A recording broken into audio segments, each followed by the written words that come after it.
நீ மாடல்னா இதெல்லாம் நீ பண்ணி தான் ஆகணும் அந்த மாதிரிலாம் சொல்லுவாங்கள்ல. இதெல்லாம் பண்ணால் தான் நீ ப்ரொஃபஷ்னலான மாடல்னு சொல்லுவாங்கள்ல. But I don't want to be a professional model or something else. எனக்காக நான் பண்ணுறேன். அப்போ எனக்கு என்ன பிடிக்குமோ அதான் நான் பண்ணுவேன்.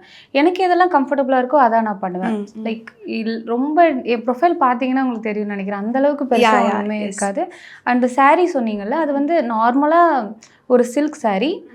அது நான் என்னோட சிஸ்டர் வந்து எனக்கு ஹெல்ப் பண்ணாங்க. நானே தான் அதை ட்ராப் பண்ணிக்கிட்டேன். இது ஃபுல்லாக நீங்கள் அந்த ஐடியாஸ் எல்லாமே உங்களோடது தான்.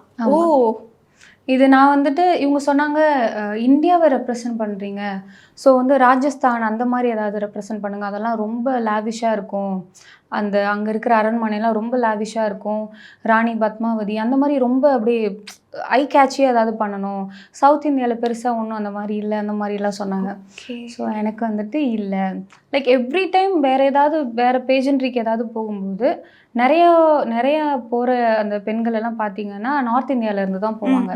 எனக்கு வந்து தமிழ்நாட்டிலேருந்து ஒரு ஆப்பர்ச்சுனிட்டி கிடச்சிருக்குன்னா நான் எங்கே வளர்ந்தனோ நம்மக்கிட்ட என்ன இருக்கோ அதை தானே நான் காட்டணும். இங்கேருந்து குடுகுடுன்னு ஓடி போய் நார்த் இந்தியாவில் அது நல்லா இருக்கும், அதை காட்டலான்னு எதுக்கு போகணுன்னு சொல்லிட்டு, ஓகே இங்கே நம்ம என்ன காமிக்கலாம் அப்படின்னு சொல்லி நான் பார்த்தேன். லைக் நான் ஃபஸ்ட்டு வந்து ராணி வேலு நாச்சியாரை பற்றி அவங்கள காஸ்டியூமில் காமிக்கலாம்னு நினச்சேன்.